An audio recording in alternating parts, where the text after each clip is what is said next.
Hello and welcome back to the third of my London Film Festival reviews. This is going to be maybe a shorter one than the other two, but I am going to briefly talk about Joachim Trier's Sentimental Value. An interesting film. Obviously it had a lot of hype around it. And what did it get? Grand Prix jury at Cannes, I think, second. I can't remember which one it is. I like Trier's A Worst Person in the World, and I like Oslo 31st Love, and those are the only other two that I've seen. Sentimental Value is an interesting one. We obviously this kind of cozy Scandinavian environment, which I think he captures so well, is forefront here. I didn't connect with Sentimental Value as much as I wanted to. I think it's cute when it wants to be, and it can often be hysterical. I think there's a segment, a little bit in here, which is maybe a easy bait, but it is one of the funniest gags that I've seen all year, and it had my screening um, dying in tears. But I found this kind of Trier's dig on modern film practices, Hollywood culture, and kind of the replacement of lives with art to be more disorganized than it necessarily needed to be. It's about family reconnection in a way through art forms.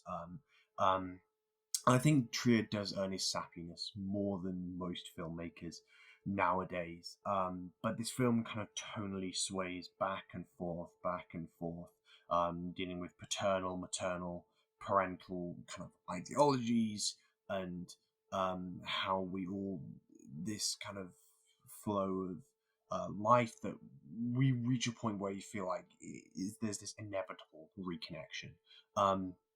But the problem with Trier's films is I feel like there's such an easy closure to this film.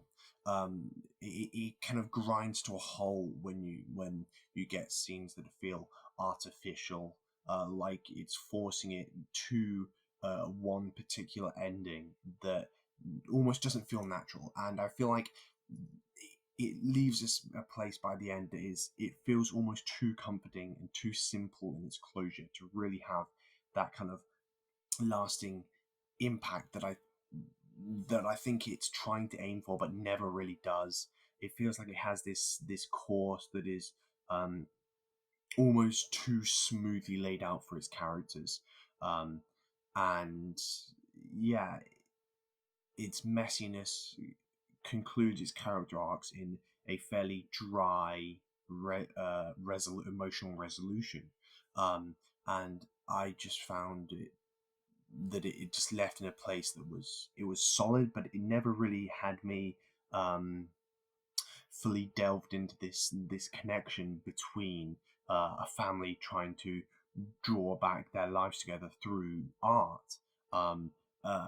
It's pulling from so many different strings. He sets out time just I'm gonna take the mech out of Netflix or whatever, and I'm gonna or the valuations of art, and it feels almost too neat for its own good. Um, um, it feels like it's being neat, but it's just in all over the place. And sappiness is something for me that doesn't always hit. And obviously, the title "Sentimental Value," I think sentimentality can be a bit of a risky slope when dealing with films. But this was I've seen it done worse this year. Sappiness, something like The Life of Chuck, is just so cloying and incredibly boring. This has at least a bit of wit and intelligence to its environment, but I think its closure, uh, it really does drag it down. It's lacking almost a sense of ambiguity, but I don't just mean that for the sake of it. But I kind of hate how resolved it all feels.